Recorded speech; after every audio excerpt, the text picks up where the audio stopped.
ఇట్టి విష్ణు స్వరూపమైనటువంటి విషయాన్ని తెల్లవారి మొదలుకొని రాత్రి పరుండనంత వరకు చూస్తూ అనుభవిస్తూ ఆచరిస్తూ ఆనందిస్తూ తిరిగి దైవాన్ని ఆశిస్తూ ఉన్నారు. ఇది ఎంత వెర్రితనం!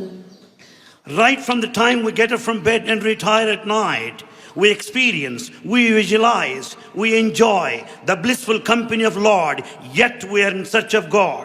మన చూపులకు గోచరమయ్యేటువంటిదంతా కూడాను దైవ స్వరూపమే.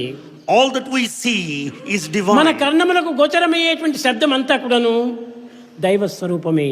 All the sound is basically divine. మన మనసునందు సంకల్పించేటువంటి ప్రతి సంకల్పం కూడాను దైవ స్వరూపమే. Every thought is prompted by God. హృదయం నుండి ఆవిర్భవించేటువంటి ఆనందమంతయు దైవ స్వరూపమే. Bliss that arises from heart is God.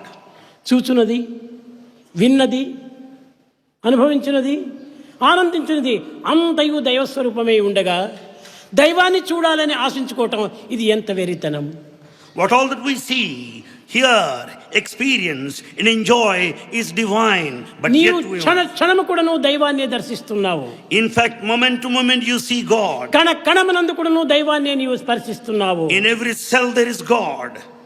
సర్వత్రా దైవంనే నీవు అనుభవిస్తున్నావు. In fact, you experience the divine all over.